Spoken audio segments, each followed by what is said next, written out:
Okay, I'm gonna get started now, and I'm gonna begin with an acknowledgement of country. I'm on stolen Gadigal land today, and I'm sure that a lot of you are zooming in from other stolen Aboriginal land. And I want to acknowledge that this land was, is, and always will be Gadigal land. There's a lot of interesting history about linking union struggles with Aboriginal rights, and I think it's important that we are focusing on the struggle for Indigenous sovereignty and what this means in relation to other movements like the climate movement and the union movement, and we continue to do so. So welcome everybody to this panel on unionism. I'm actually going to share my little slideshow, but I will stop sharing so that we can see each other soon. I'm going to begin by doing a little introduction of the speakers we have today, and then we're going to ask a question of the speakers where they'll talk a little bit about sort of the recent struggles they've been involved in or what they've been doing in the union and what basically why we asked them to come and speak. And then I am going to, throughout, we're actually going to have a little bit of like breaking it up with some discussion, thinking about what this means for us. And then we're also going to have sort of, I've got some more topics, or if you guys had questions, you are welcome to ask. So the first thing I sort of, to introduce the speakers first. One second, sorry. So the first speaker is going to be Stella. Stella is a member of the Retail and Fast Food Workers Union, being recently involved in a prolonged enterprise bargaining agreement at her retail workplace as one of the only retail sites to take industrial action in decades. Stella's experience is very interesting and important, so it'll be exciting to hear from her. Cooper is a member of the United Workers Union at the pool that he works at, and after being laid down at the start of the lockdown, Cooper, along with some other United Workers Union members, organised an action in solidarity with a lot of unemployed workers' struggles, which brings us to Evan, who is the branch coordinator of the Australian Unemployed Workers Union, Greater Sydney branch. They've been involved in recent AUWU actions, the campaign to pay people to stay at home, including a car convoy, which the United Workers Union were involved in as well. And they're going to speak about sort of the struggles between unemployed workers, which has particular resonance for people at the moment during lockdown. But the first thing I sort of want to ask to everyone, including the panelists, is just thinking about like some words that come up when you hear the word union. What words, I guess, positive or negative, would you associate with that? You can pop them in the chat, you can say them out loud, just any sort of words. I might call on people if no one begins. Stella, did you have any sort of words you personally associate? Yeah, I guess a positive word that immediately jumps out is solidarity. Yeah. Great. Cooper or Evan, did you want to add one? Yeah, I guess the basic idea is about, uniting workers. That's the basic idea behind unionism, is that, we're set up to be individually competing with each other, to get a job and to make it in society. But the union is when we turn that around and we say, actually, we're going to cooperate, work together in opposition to the bosses who've set things up this way. Great, that was a lot of words, but they were all good. Does anyone else have any words? It can be negative. I know that some people associate unions with the Labour Party, with Maddie, power. Great. Holly, shared struggle. Thank you. Okay, we're feeling a little shy today, but that's okay. Let's jump into hearing a little bit from our first speaker, Stella. So my question to Stella is,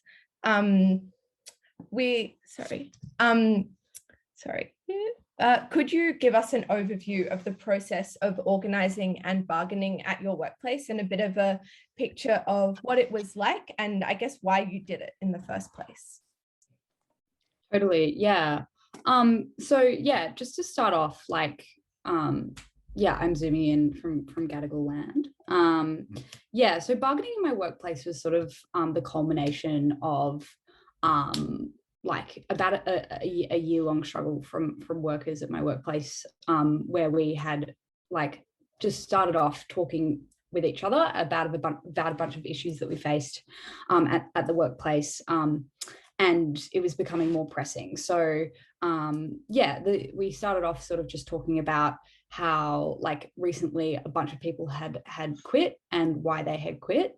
And that was because of casualisation, like working beyond their duties and like pay rate, and also discrimination and bullying in the workplace. And we thought that the best way to deal with this would be to start having meetings, and then also to start having meetings with the union.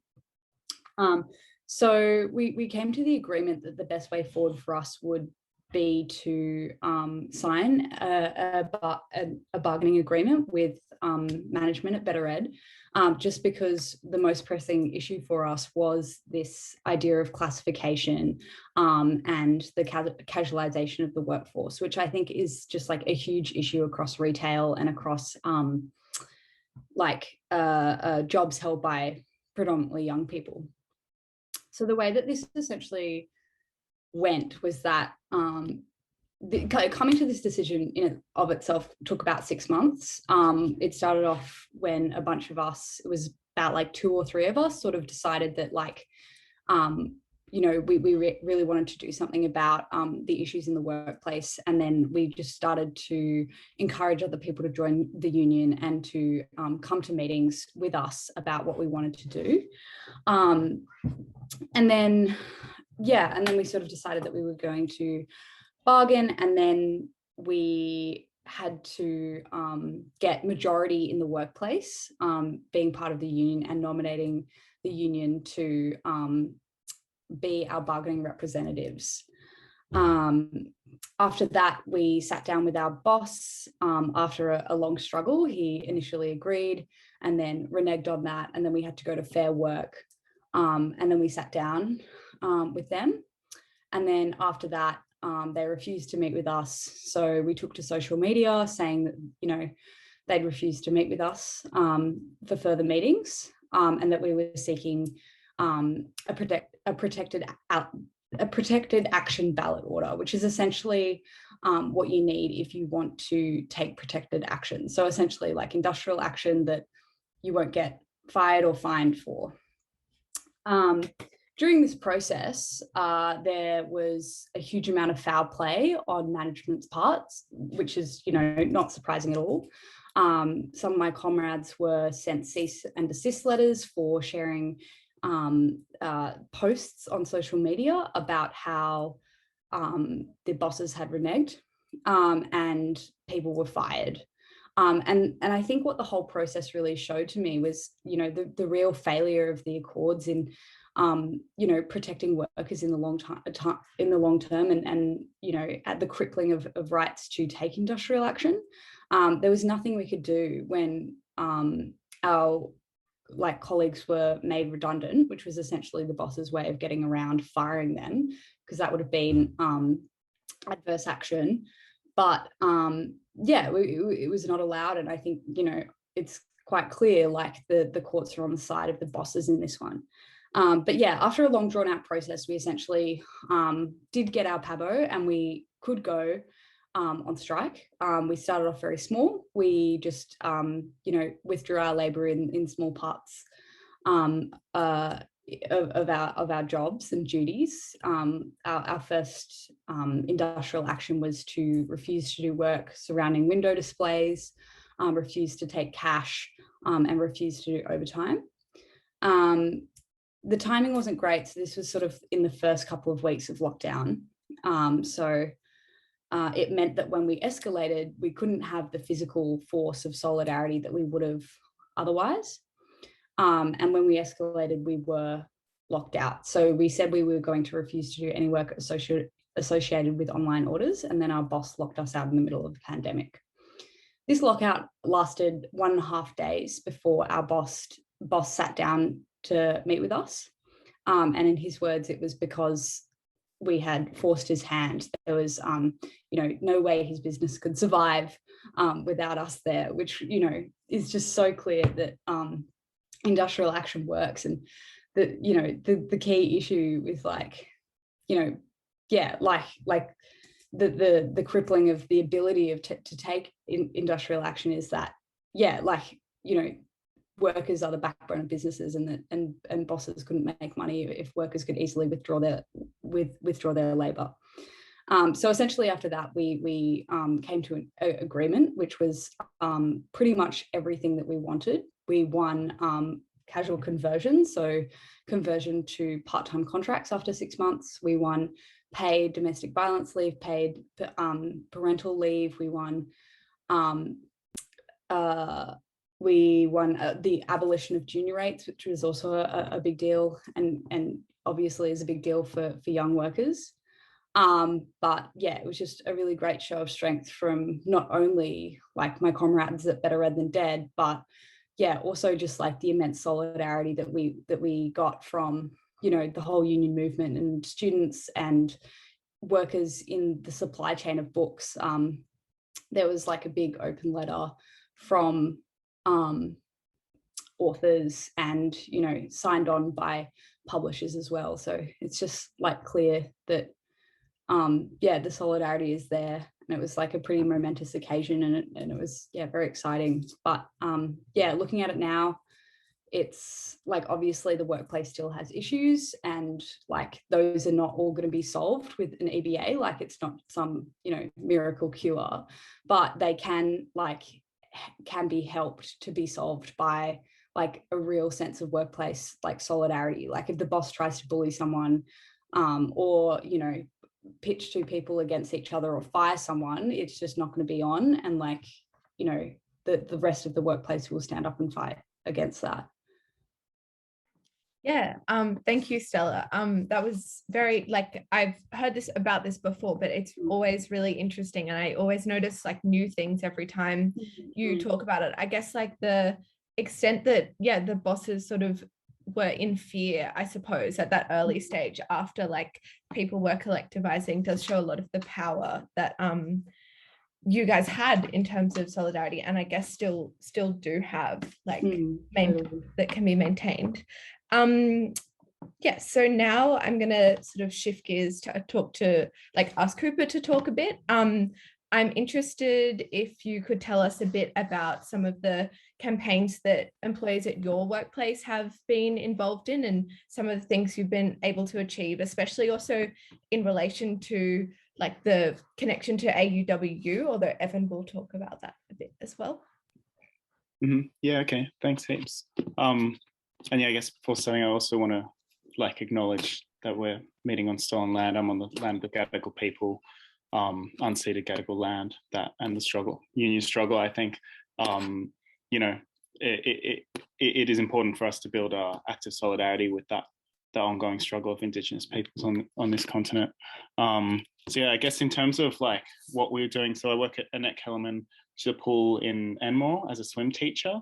And, I had sort of experience doing student activism, that sort of thing before. And there were kind of a few other people there that were interested in unionizing the place.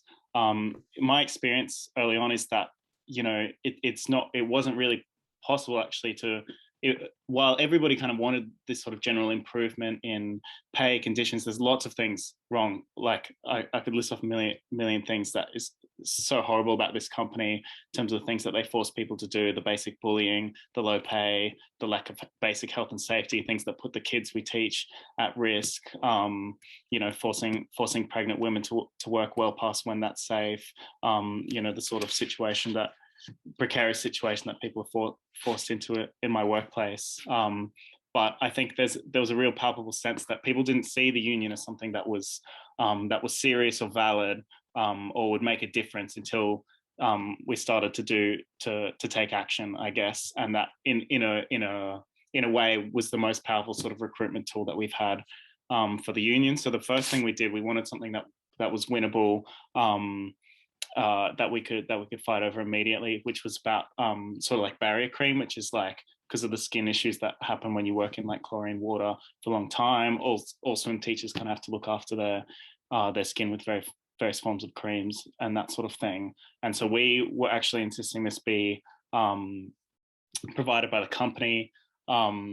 We had some meetings. We launched a petition. Out of the meetings, I found actually that was the most powerful sort of part of it, where people kind of had the fog of like accepting all the things about the company, accepting the sort of narratives, not really being willing to talk about things, was all kind of released when we had these meetings at the pub after work, and people kind of had this powerful impetus to kind of, talk about, to openly talk about everything that's wrong with the workplace and what we can do about it, and insist that we need unionization, and we need to recruit everyone else to the union now. And so we grew quite a bit out of that.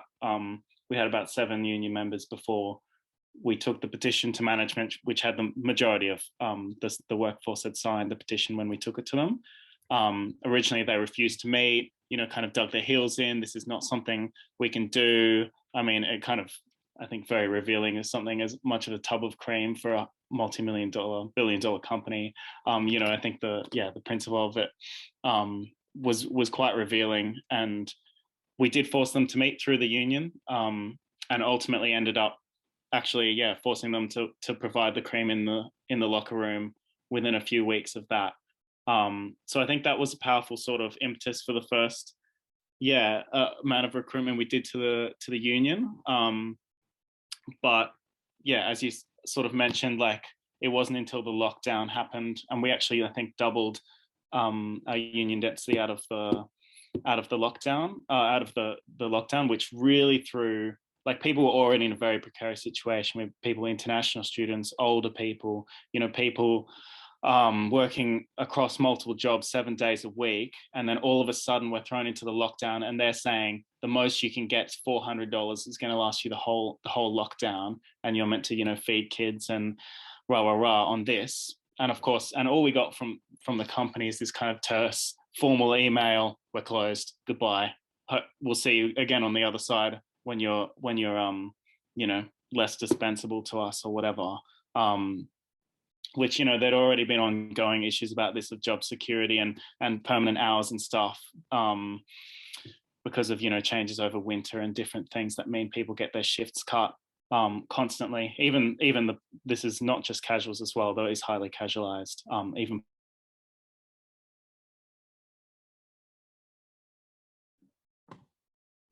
Cooper has frozen for me. Yeah, Cooper's definitely cut out. Cool. Okay. I was worried it was my dodgy internet. Well, while wait, yeah. Am I back? Yes, I think so. Okay, sweet. Nice. Okay, cool. Sorry about that. My internet's really bad. So I guess in terms of the campaigning that's happened since then, we originally fought the company and actually got a couple of meetings with the company over the issue of pandemic pay, because for us, before they sort of, the government has stepped in. Well, of course, it's the government's responsibility to look after workers. We felt that we're looking at a company where our CEO's in, Australia's richest 200 list, that boasts of making billions of dollars every single year from their incredibly low paid, sort of workforce. They have hundreds of these sort of pools, that we felt, this kind of precedent of, well, you can just leave your workers on the scrap heap, but the senior management, they're all fine sitting cozy on their big salaries or whatever. We thought that was unacceptable, and we fought them for it.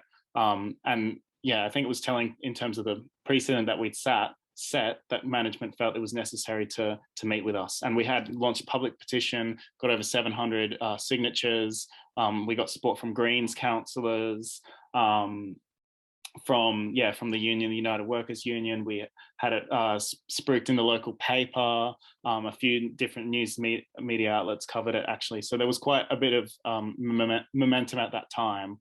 But obviously, yeah, and I guess the important thing to say is that, you know, this is something that was incredibly urgent and is incredibly urgent for people at my workplace who, you know, many were even unable to access the disaster payment because they're on youth allowance or job seeker or whatever. So left, you know, just thrown under the poverty line, and this sort of thing, as well as, yeah, I guess I've already gone over the sort of precarious situation people were in. But then, yeah, from there we wanted to, you know, to take up the bigger political issues, I guess, which is where our work with the Unemployed Workers Union came in terms of, you know, raising job seeker, in terms of the lack of welfare that has been affecting workers. I mean, last lockdown, we had the dole doubled. This time they say, actually, no, we're going to just leave you with the disaster payment, despite this, you know, unending long lockdown, no, you know, capacity to be able to get another job in these circumstances, while, you know, bosses have rorted the JobKeeper program, refusing to pay it back, have increased their wealth by billions last year, and so on and so forth.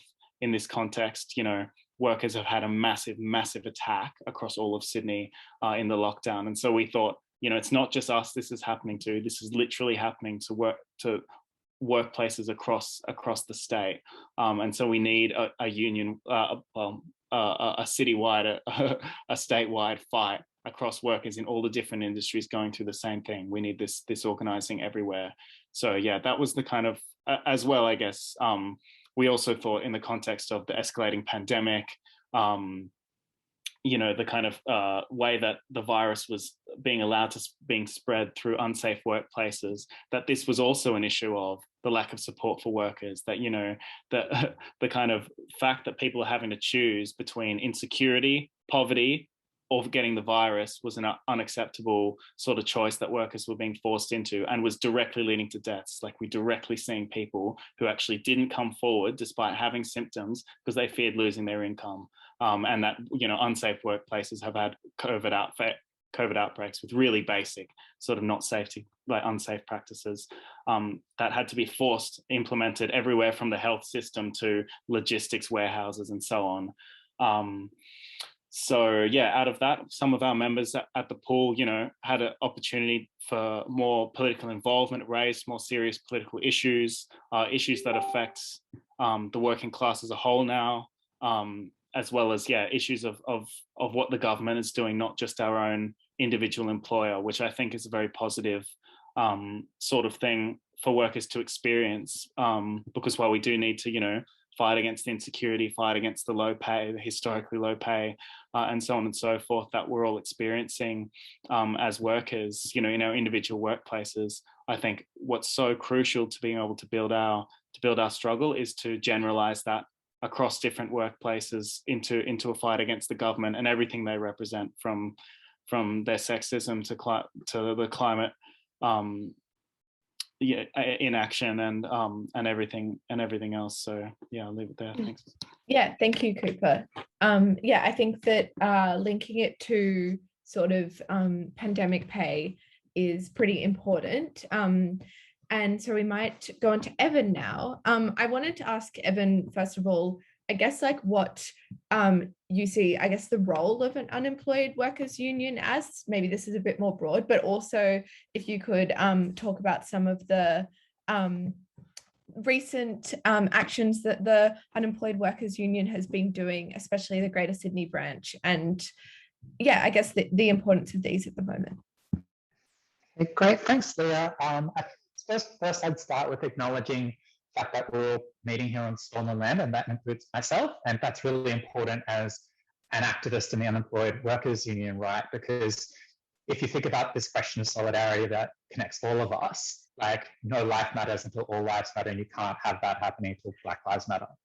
And I guess I probably answered that question that you posed, Leah, in 3 bits. I suppose the first is like a little bit of a, like, you know, putting a theory cap on. And in that sense, I'd say that the question of unemployment is actually really important for how this system ticks along. and how, wages are suppressed and how solidarity is undermined. Marx theorized this as the reserve army of labor, and the neoliberals talk about this as the NAIRU, the non-accelerating inflation rate of unemployment or something. And the idea is that, you need a certain amount of unemployed people, need a certain amount of people who are poor, who are experiencing this trauma out of the job market to suppress wages, to suppress everything really. And the idea that, these are the people that you can kind of walk onto the work site to undermine industrial action. So historically, unionists with a clear politics of solidarity have always had the idea that you need to organise people in and out of a job. Historically, the Communist Party did that in Australia with the unemployed workers movement, and people should really look up that history. Because this stretches, and I think this is the concept behind our sense of unemployed unionism, is that this is everyone who's in and out of work, who's underemployed. And I would give a shout out, to people who are retail workers and hospitality workers who are often casual, as well as academics. And I know someone who's perhaps in Danny's position, where you have a huge amount of people who are from semester to semester, basically switch between unemployed and employed, all the way through to people who are in the prison system, or sex workers who are also precarious. And these are all people who can march together on that point of solidarity, saying that we actually all deserve an income, we all deserve job security in one form or another. And that's really salient in the Australian context, where wages and welfare have both been suppressed for a really long time. Wages have been suppressed since the Accord, and so has welfare of both Labor and Liberal, effectively not increasing welfare for my entire lifetime. And that should be seen as a really stark, horrifying thing, the fact that political parties are effectively pushing poverty upon people. And so I guess looking into where does the AUWU sit within this context? So it was originally started as the Unemployed Workers Union in 2014, I'd like to say. And it kind of sprouted out of the National Union of Workers, now the United Workers Union at the time. And that really congealed over the question of New Start and Job Seeker, because the reality is we haven't got that rate of increase, and then we've been hit with mutual obligations. And mutual obligations is really quite pernicious. So there's essentially a system of exploitation that exists. And it's like having a second boss. So for me, I guess how mutual obligations worked, I'm registered with the Disability Employment Services provider. And so I'm required to get 15 hours of employment, just not a lot, but they're that's what you need to do on top of your studies in order to be a worthwhile person to receive welfare. And so you have to apply, get that job, or whatever, keep going. And if you don't, you basically get cut off welfare. And the arrangement there is they get administration fees for as long as they have you. And they also get basically a commission if you get a job. And so does the person you get employed at. And they call this system parking and preening.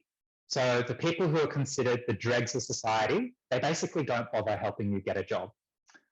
They leave you there, they give fake courses that are tied into your mutual obligations thing and just soak up the admin fees, whereas the cream, and I guess I was quote unquote lucky enough to be in this position, is they send you to jobs with the expectation that those jobs will last a short period of time because their commission runs out at 6 months. And so it's actually a really disgusting position. And what happens if you say no to these jobs? Well, then you breach your mutual obligations and then you're out on the street.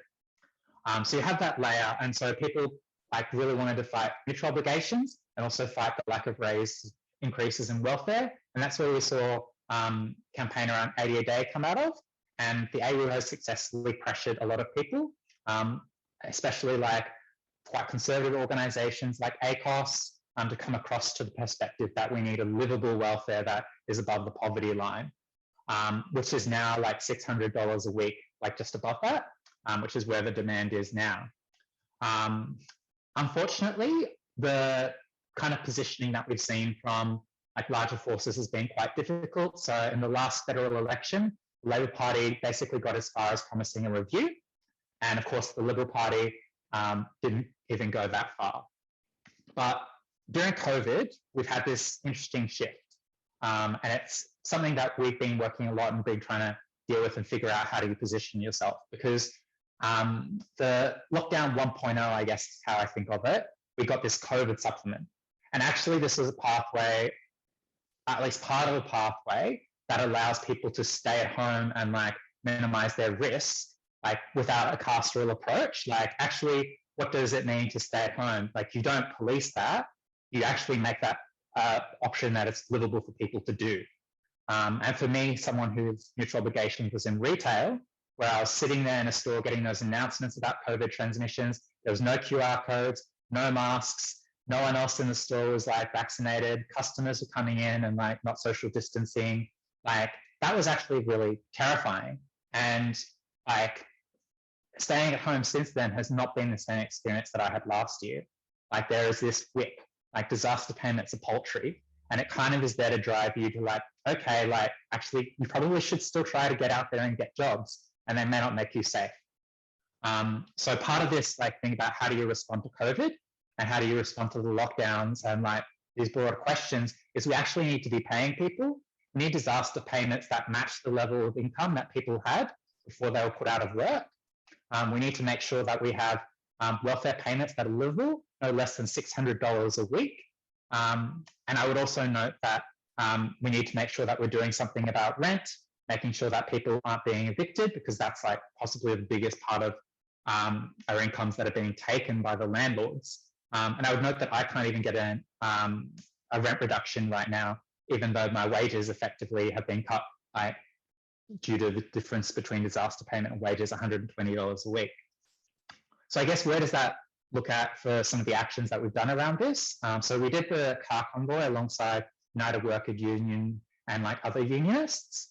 And I think that was a good success on getting things on the map and like putting the example that, you know, some things are worth fighting for and our welfare is. It was like repressed by the state. And I think that's something that it's worth noting is actually the police and the approach of the police in this lockdown has not actually been about like fighting COVID. I think the thing about fighting COVID is making sure people have the ability to stay home, you know, so that like I'm not forced into work. So that's kind of like where we're at. And I think the car convoy was a good example of that. And we managed to fundraise quite quickly to deal with all the fines for protests. We've also managed to do a little bit of a meeting that was like a workers' counter conference. And I know Leah was involved in doing a write-up, I think, for Onisla and putting something towards the student council about that. And we're hoping to do some similar stuff in the future. And I would also just flag for people something that's happened quite recently. That is an example about how unemployed people are experiencing this lockdown. There's a social housing block just in Camperdown, Common Ground, that people have probably seen.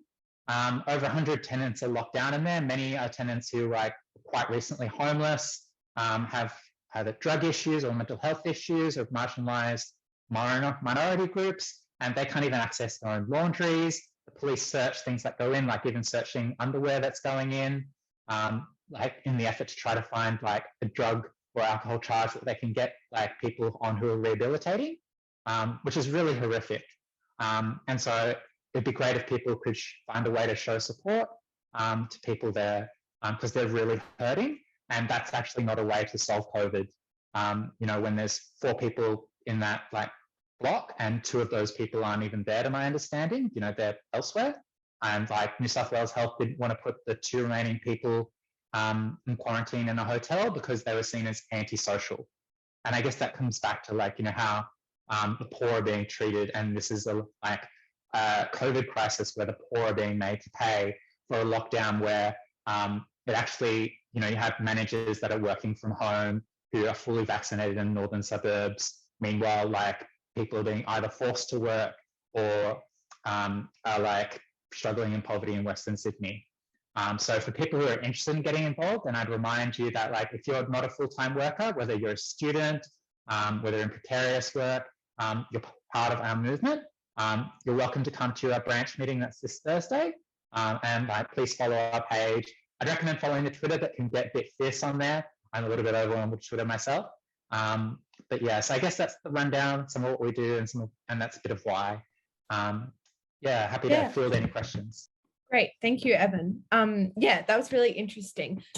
Sorry, Cooper has internet issues, which is why he dropped out. But I was going to say, yeah, I think like talking about the different experiences that people are having of the lockdown is pretty important, because it is very different. Yeah, for those people who are now sort of stuck in their homes, versus those who are stuck in their large, nice homes that aren't being policed, I suppose. I think that it is really important that, especially like students at this time, if you're sort of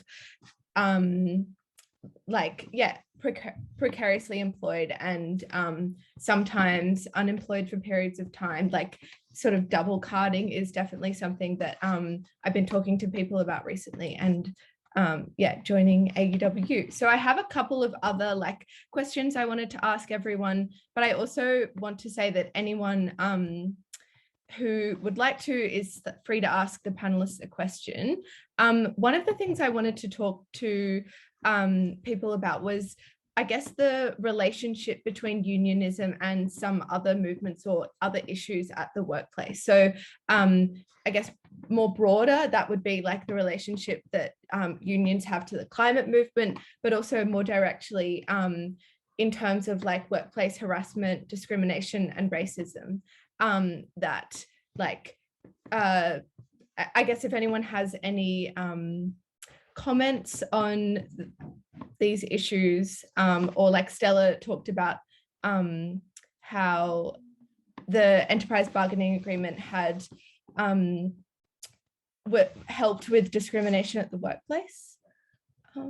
Yeah, or if, did anyone want to talk on that?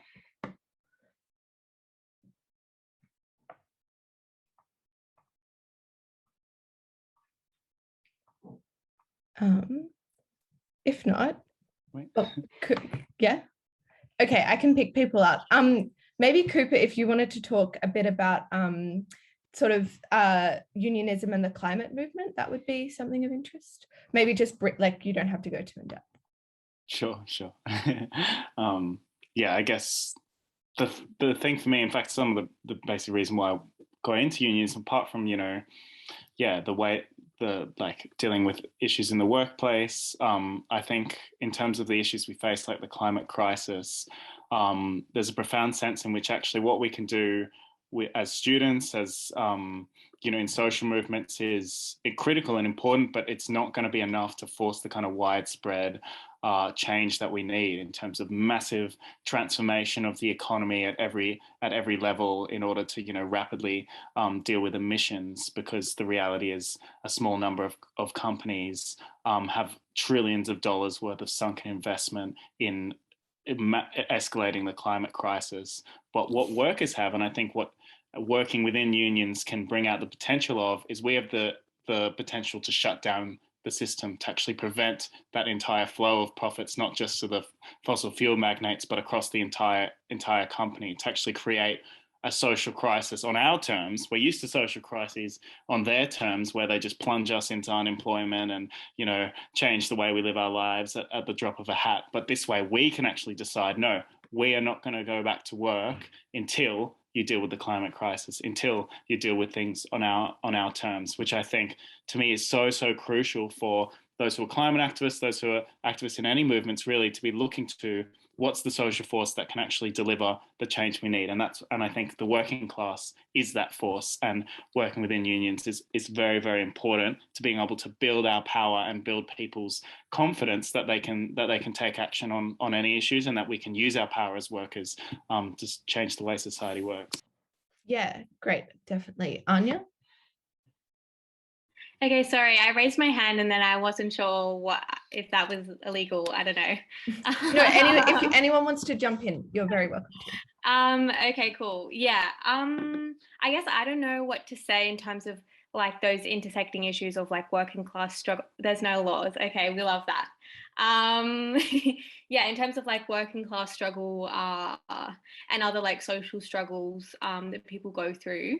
But I guess I thought it might be interesting if I just like throw out my kind of experience into this, just because I feel like it's probably quite relevant in terms of like being a student, and yeah, okay, cool. Being a student and also being a worker, and having those two kind of identities, and knowing that they don't have to contradict, because I feel like a lot of students, like our part-time work that we do or whatever, casual stuff, is just kind of like, oh, you know, I just do this barista stuff on the side or whatever, like not being like fully, I guess, invested in like the working conditions that you experience, because I guess they feel kind of temporary, or you're more invested in like your studies and stuff, which I mean obviously makes sense, but I guess and it can be hard to like unionize students as well, just in my experience. But yeah, I just wanted to bring that to light, I guess, because yeah, my work,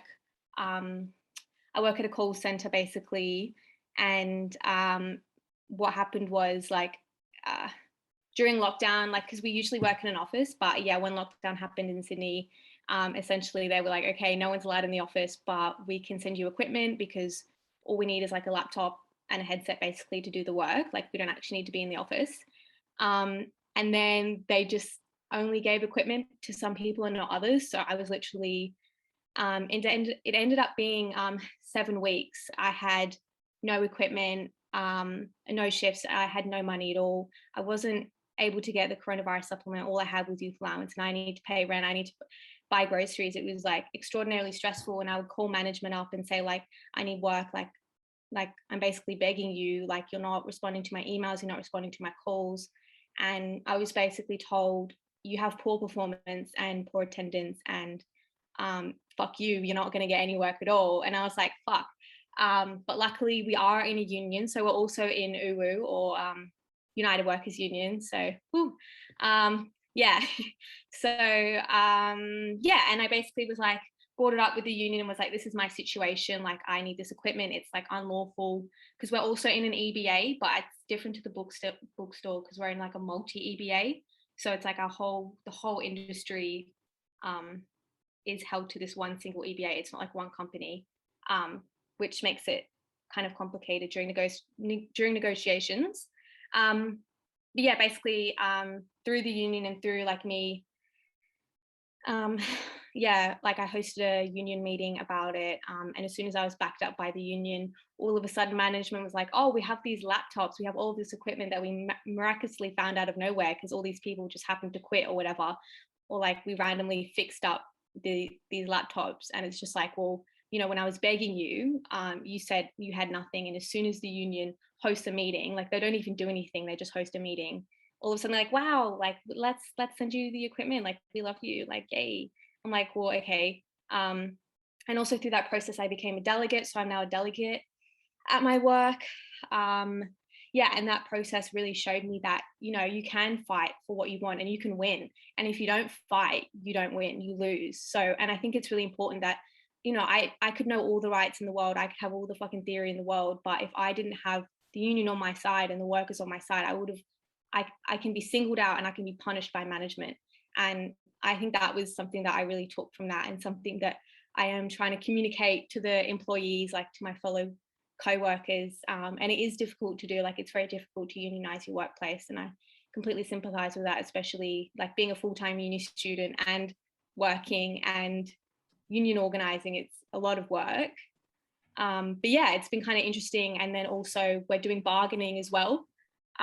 So yeah, it's an industry-wide bargaining. So yeah, also been fighting with that and making sure that, you know, we get an increase in wages, we don't get any penalty rates, like there's all this crap that we go through, and, you know, not just unionizing my workplace, but unionizing everybody else, you know, not just even in Sydney, but in Melbourne, Queensland, Adelaide. Yeah, so yeah, it's definitely, yeah, been very interesting. And yeah, it just kind of does show you that, like, the working class, like, you know, there's nothing, like, we have the capacity to organize. Like, we don't need the CEOs taking, you know, our fucking money that we're creating. Like, I'm the one doing the surveys, like I'm the one doing the work at the call center. I absolutely deserve the bare fucking minimum. Like, I deserve equipment, I deserve, you know, basic stuff, you know, even just transparency.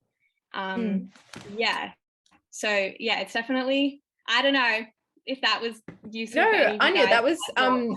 really interesting, and it's great. I think like hearing a bunch of people's different stories about how they did it, or their successes and weaknesses, and maybe that jumps to something I wanted to maybe ask Stella first, which is just like, what are some, I guess, challenges that you faced, and how did you like overcome them? And then also, what are some things that I guess you felt like you did well, and like strategies that were helpful, that may be helpful for others?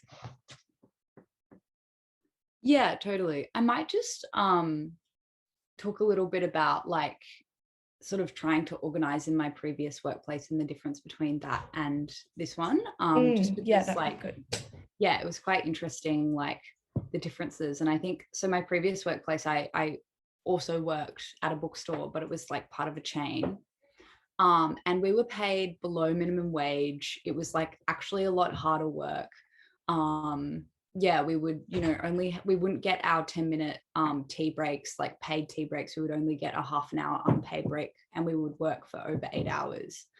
So it was objectively like worse conditions and like worse pay. Yeah, we didn't get like penalty rates after 6 p.m. or on Saturdays, which is just like fucking insane, especially because it was like, it made a lot of money as a bookstore and, you know, as a shop in general.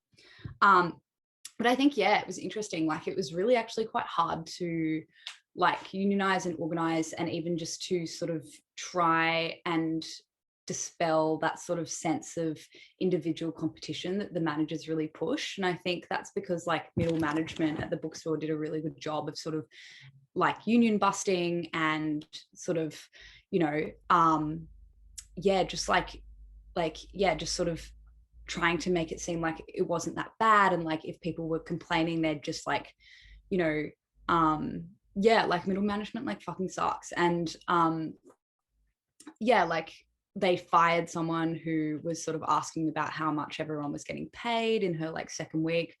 I remember like at the start of last year, when like start of the pandemic last year, like people were like really sort of stressed about what was going to happen. And then like management was just like, oh, don't you have like savings? Like, you know, like that sort of shit. Like, and it was just really interesting because it was like actually really hard to organize and to find like a sense of solidarity, because people were just like trying to one up each other just to like, yeah, I don't even know why. Like there's this, you know, yeah, like there was no gain to be had from it. We were still getting paid like $20 an hour, which is like terrible.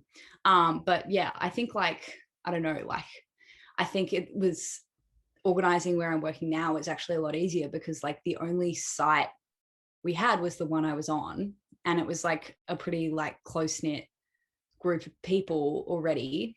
And like, also it's a bookstore in Newtown. People are already sort of, you know, somewhat progressive. And like, yeah, there's not this sort of like fear of unionizing or something like that that could possibly be present somewhere else. So I think it was like a unique position that made it a lot easier. But yeah, I think, yeah, I mean, yeah, I think it just sort of, you know, came about because it was like, there was just like a really good sense of like, you know, there was strong rapport between people already, and like it just, things escalated to a point where people were really, really angry at management, and people were just, yeah, like really, really fed up, and like were either going to leave or fight. And I think it just like sort of, the tide changed enough that like we could make the argument that was like, don't leave, like fight for better conditions. And people were like amenable to those ideas. Yeah, and it sounded like also the seed at your current workplace had been sown for a while, like there'd been conversations over a long time, which I think seems like it worked. Amelia, did you want to? Yeah, I actually have a question for Stella. So earlier you were talking about how you received lots of support from your union, which was excellent and wonderful. And when you kind of got in touch with Fair Work, things became a bit more difficult and maybe even bureaucratic. I was wondering if you could talk us through what getting in contact with Fair Work was like, and what that experience was like for you guys.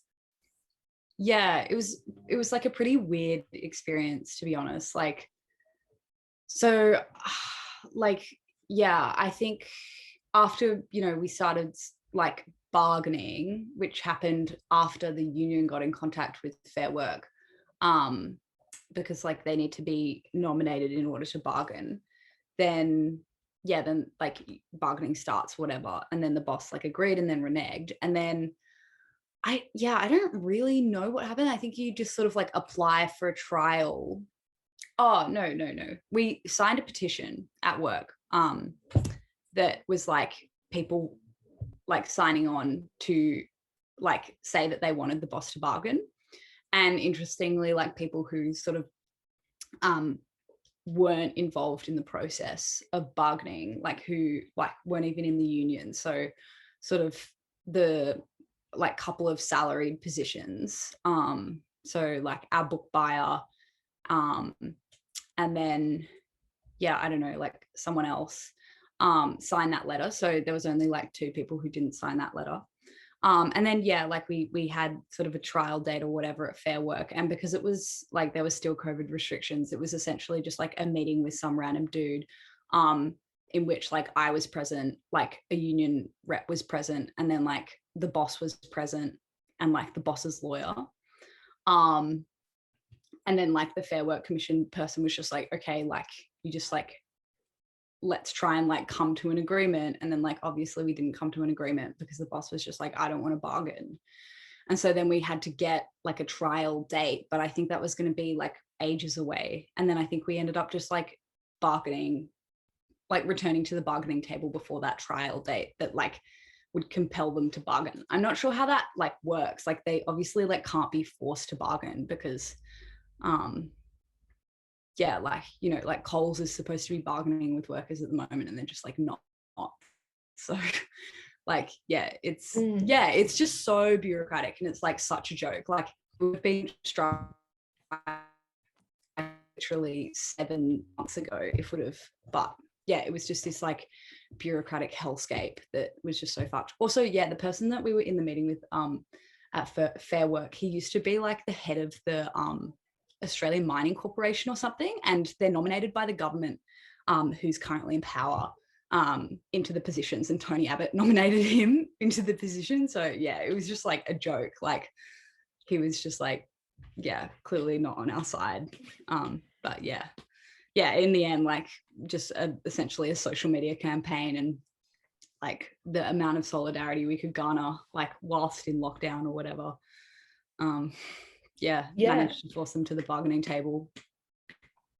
Yeah, thanks, Stella. If anyone else had another question, feel free to jump in. We're probably going to wrap up soon. I did want to ask maybe Cooper and Evan the same sort of thing about like various sort of difficulties you faced in terms of like getting people to join the union or organizing the campaigns around that. But if you wanted to talk on that, Cooper, then Evan, just briefly. Sure. So I think for me, like, again, the objective conditions mean that obviously people want an improvement. And we have a similar sort of thing of a very high turnover, people flocking to the sort of council pools where you get a bit better paying conditions and stuff. Like people paid as little as $16 an hour and 18, 19, this sort of thing at my workplace. But the thing is, I think there's various degrees of, number one, pessimism that anything can be done. So there's one guy I remember is particularly stubborn. He said, oh no, this barrier cream petition is not going to work. Just like, believe me, I know this company. It came from a place of the company sucks so much. I've been here forever. They'll never do anything. It'll never work. And then we got the barrier cream in the locker room and I was like, okay, we should go for an agreement. This is what we can do. If we all join the union, then we can do it. He's like, it's never going to work. They're not going to do it. I said, you said that last time. And he was like, yeah, but this time it really won't work. And anyway, but then, I guess the other barrier is the extent to which people accept what the company sort of says, the various excuses, the kind of ideology, like there's not enough money, it's somebody else's responsibility, it just can't be done, it's all too complicated. Various versions of that, I think we all sort of face. And, I think to me, the extent to which people are actually involved in any of the things was the extent to which they remained committed and could see the significance of what was done and see the potential as well. So the people who'd not only signed the petition but come to the meetings, stuff over the barrack cream, were the most enthusiastic about, you know, the result we won, and then also the potential that it gave us to do further things. But yeah, various degrees of pessimism, I feel, is the main thing. Evan, did you want to speak a bit about that? And then I'll get Danny to ask your question. I think there's probably a few things to thread. Like, one is the objective, like, stuff that, like, Cooper's kind of alleged to, like, alluded to. I was going to say alleged, like, that's the wrong words. But you've got that, and that actually creates a problem for you that's quite difficult. You know, you've got small work sites, whether that's a work for the doll site or whether that's a small cafe. People are, like, really dispersed. You've got casualisation, you've got low wages, and a lot of this pushes people into a really defensive position. You've also got the fact that you look at the labour movement at the moment, and I think less than 1% of the members are casuals. Most of those casuals are young people. But what this breeds, like, amongst the officialdom, for the most part, and this is something that we need to challenge in of ourselves, is yes, these are objective conditions that are messy, but we can't use these as a reason to justify inaction or pessimism. Because actually, when people, no matter how scattered, see that there is a pathway to winning and that unionism actually matters, and then suddenly everything changes. Like, my experience, no matter the site, whether it's, you know, someone who's a casual, someone who's permanent, someone who's in a small site, a big site, unemployed, like precarious, like full-time, actually what happens is when people think, shit, I can do something, like, my union membership matters, they make time, they find a little bit of space in their bank account to pay for that union membership, like, and they actually get out there and do it. Whereas on the flip side, you can have, like, committed union members who've been there for years, and they'll, like, hedge their bets and find ways to not do industrial action if they believe that it's not going to happen. And so I think there really needs to be a momentum and a seriousness about us as unionists. That means, like, okay, like, someone said no now, but, like, when they're saying no, that I'm not going to sign up to the union, that's a challenge to you to be like, okay, what can I do to turn this around? Like, we should never just accept things as it is, as if it's like this doomsday. We should never accept the idea that, hey, the workforce is hugely casualised, I guess we just can't organise, or, you know, damn it, it's so hard to do hospitality, I guess we need to create a subscription service. Like, that should never really be our attitude. It should always be really on the front foot, because we have so much power, as scattered as we are.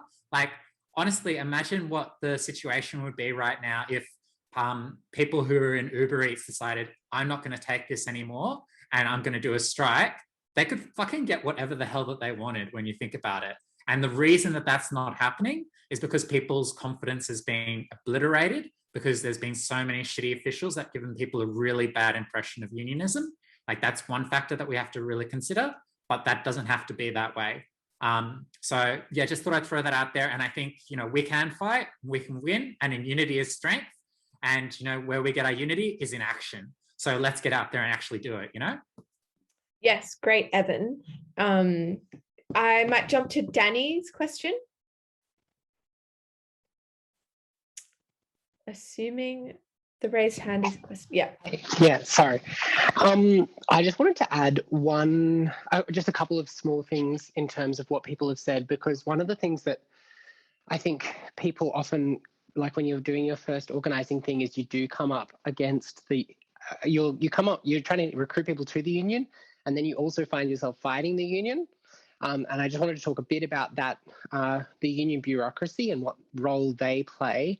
And also, just as a question, I would be interested to hear from any of the speakers a bit about how you've dealt with the problem of union officials. So, I mean, a lot of people on this call have probably heard some of these discussions before, but the idea basically being that the union is not all one big happy family, and the biggest division in the union, people usually assume that it's between the left and the right of the union. Some of the unions are associated with the right wing of the Labour Party. Some of them are more left wing, like the NTEU, which I'm in, or other ones like the United Workers Union. But I strongly believe that the biggest division in the union is between the bureaucracy, the people who run the union, and the rank and file workers of that union. And that's like, certainly in my experience, been something that I come up against, you know, in the NTU, for example, where our very progressive union tried to propose a literal accords with the bosses again in 2020, which was defeated by the membership. But in terms of how to deal with it, I guess my two kind of kernels of how I've been dealing with it is, firstly, to kind of know your strengths, know where your strength is, and overall, I think fitting it into what is like a rank and file strategy, which is, to me, combining. I don't know that there's any formula, but to me, it's about combining how do we get the most people on board with us from the bottom up. So instead of kind of just trying to talk to the union officials and hoping that you're going to get something good out of it, and maybe the union will sort it out for you, instead of that, trying to start from the bottom up. How many colleagues can you get? How many workmates can you get to sign a letter or something like that? And combining that with also trying to take action and escalate that action to as high as it can get. And the couple of, I guess, really shitty wins that I have to report on, and I think we should normalize, like, everyone's amazing struggles with the speakers is awesome, but a lot of us just can only win like really small things, but that's great too. And that's where you start from, is just like, I've just found that getting those open letters and getting people to sign their name to a piece of paper is hard in itself, but also it really gives you a base on which to build from. So a couple of like the small wins that I've had is like literally like getting 2 hours of pay in the School of Social and Political Sciences from zero pay. Now, 2 hours of pay, it's really shit, but it was actually only by getting lots and lots of signatures of staff and students and community. And then I could like take it to management when they had all these meetings and stuff, and just complain and complain and complain, being like, where's the response to my email? Where's the thing? Where is it? Where is it bugging them? But I kind of had all these people on my back. It's kind of I wish I could get them to take more action, but I've been really struggling to figure out how to do that in lockdown. If people have advice, I'd really appreciate it. And the other one, tiny win, sorry, I'm talking for too long, but the tiny win I also wanted to report was about the social movement unionism. And I think that's something where, for anyone on this call, I think we don't realize how rare it is for people to both want social movements and to believe in unionism. And we've got to like really be the ones who are pushing this, I think. And like, I've been really disappointed by the number of people who kind of see that big picture in the union movement in general. But yeah, also like, yeah, that's what we've just had a win at Uni of Sydney is going to basically in the next enterprise agreement offer gender transition leave, which is a really big deal. They're going to offer like at least 6 weeks. Now we're fighting for them for that to be kind of a yearly thing rather than just one lump sum, as if you just transition once and then can go away and it's all done. But yeah, I just did that literally by like starting a petition to the union, asking them to change their offer, and then that's begun the group of people that I can then use to campaign amongst all of the membership of why they should be pro-trans, and then campaign against the bosses. And so I just think, yeah, I don't know, those are my little experiences that I think are super doable at any workplace. And I really think, yeah, let's get out and do it. Yeah, those are some great little small wins. Thank you, Danny. Did anyone want to sort of, well, we've got to sort of wrap up now. Anya, did you want to, oh no, I lowered my hand. I don't know. Sure. I don't know. The hand thing just like makes me feel weird. I don't know. Also, I don't know if we're supposed to finish up, but I guess because Danny just threw out the question of like how to, there was a question in there. There was a question there somewhere, yeah. About the union bureaucracy. Oh yeah. Oh, the bureaucrats. Also, just to like Stella's point about middle management, I just want to say my little piece, because when I like hosted that union meeting that I had about just getting the equipment and going for 7 weeks without pay, whatever, like that seems like an objectively bad and unfair situation. But unfortunately, we have like low-level supervisors that are technically members of the union. Like they pay dues or whatever, and they go to meetings and they just fucking smash you and bully you and make you feel like you're a piece of shit. And so basically, yeah, on that meeting, it was just me being bullied by all these people and not getting any support from anyone, unfortunately, not even the other delegates, which was really disappointing, which kind of, yeah, not getting support from like the union organizer, which kind of speaks to Danny's point of like, it isn't all wins. It isn't all fucking you know, rainbows and sunshine. It's fucking hard. Like, it's gonna just, like, it's really, really hard. And that's why those tiny fucking little wins, like me getting a shitty computer and a shitty headset, like, it means so much to me. Because, like, literally my first shift when I started dialing, I was like, wow, I hate my job, but I'm really happy right now. Like, I couldn't be happier. Yeah, and I feel like that union bureaucracy, like, yes, like, we need to get people to join the unions. We need to get people to actually believe in the unions, because so many people are so deeply disillusioned and disenfranchised that they just accept their conditions. It's so hard for me to tell people, like, there was this call center that they don't have proper cleaning, they don't have running water, they don't have anything. And I was like, oh yeah, that's shit. And then she was like, no, it's not shit, like, blah blah blah. And I'm like, no, this is health and safety. Like, this is a bad, sorry, oh no, I need to be quick. Okay. But basically, yeah, to answer Danny's question, that was my initial thing that I wanted to do, was that yeah, it is just like finding those, you know, members, those people that are even just a little tiny little bit sympathetic, you know, and just like having calls with them and talking to them and getting their experiences, and just getting them to trust you, and, you know, like, being open about your thing, and you know, willing to be that person who's going to stand up to management, and like just finding that core group of people, I think, because that means that you can be the loudest voices in the room, and it's, you know, you're now creating this new political narrative. It's not just management saying you're shit, you deserve nothing. It's like you're yeah, and like just those little things, like getting people to sign a little piece of paper, like, it just makes you think, wow, like, I'm not alone, people really care. Because you can feel very alone in a workplace where you know someone else at some other workplace has like changed everything, but you would just feel so alone. And I definitely empathize with that. And yeah, it's, as you said, like, Danny, you've done so much. Like, I think you kind of had a question and then you just answered it. Like, you've clearly, yeah, I think everyone on this call as well, like, it is just sometimes, yeah, I do also empathize with the fact that it can be really hard as well, and how important those tiny little wins are, because it makes you realize that, you know, if you can get this one thing, you know, maybe you deserve more, and it shows to others as well that they deserve more than what they have. So anyway, sorry for rambling on that. That's okay. I don't want to like keep everyone all night, but if like people want to stick around and listen to what others have to say, I'm happy for like Danny and then Cooper and Evan to go. Your hands are raised, that's why.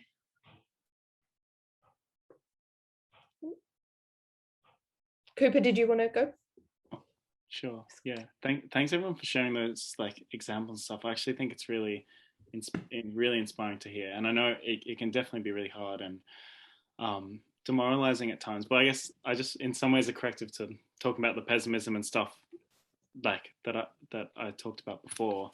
I think, you know, what it really shows me is actually that there's no objective reason why people don't, but why people wouldn't support, why people wouldn't be willing to, other than they don't see that it's going to do anything yet. Which, of course, if you've never had a union around, I mean, there's people at my work like this older woman who, you know, was used to a time where everyone was on good permanent contracts, and you join the union, the first thing you stepped in the door of the place. Now she's going, what is going on? Nobody even has heard of a union. Everyone just accepts these rubbish casual contracts. They've got no rights. They've got such low pay. This is a completely different world of work to when, you know, I last was working, when like she was younger, before she had kids or whatever.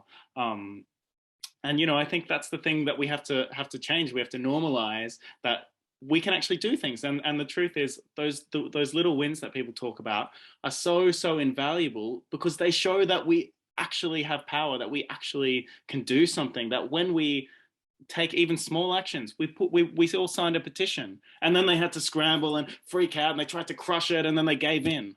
Like, what? That we literally just put our names on a piece of paper. Like, imagine if we stopped the place running for a day. What would they do then? You know what I mean? Like, so I think, like, I guess the key point is that, you know, to show people, you need to show people in practice that it's possible to do something. And then all those people who are pessimistic, but also frustrated and angry and stressed, and everything else they feel about the workplace, that will be turned into something positive and do something. So yeah, all power to everyone who's been doing that amazing work, unionizing. Yeah, thanks for the discussion.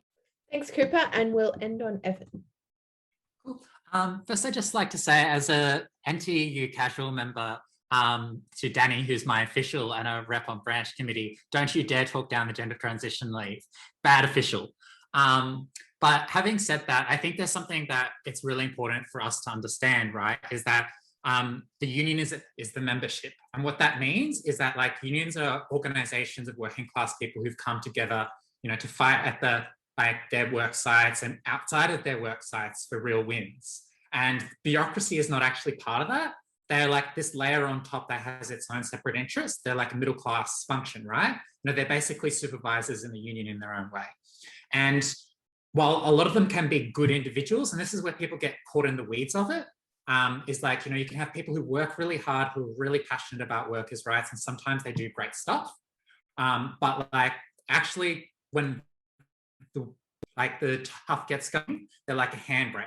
And so I think for people who are in the student sphere, I think probably a good example is like, you know, the rank and file can be all over the place. You can actually have Liberal Party voting students, One Nation, fascists, like I've seen them on campus, right? You would have to, and then on the other side, you can have like radicals, anarchists, Trotskyists. And actually, you know, the fact is your president's say, who's your equivalent of the union official, is not necessarily going to be to the right of all of those.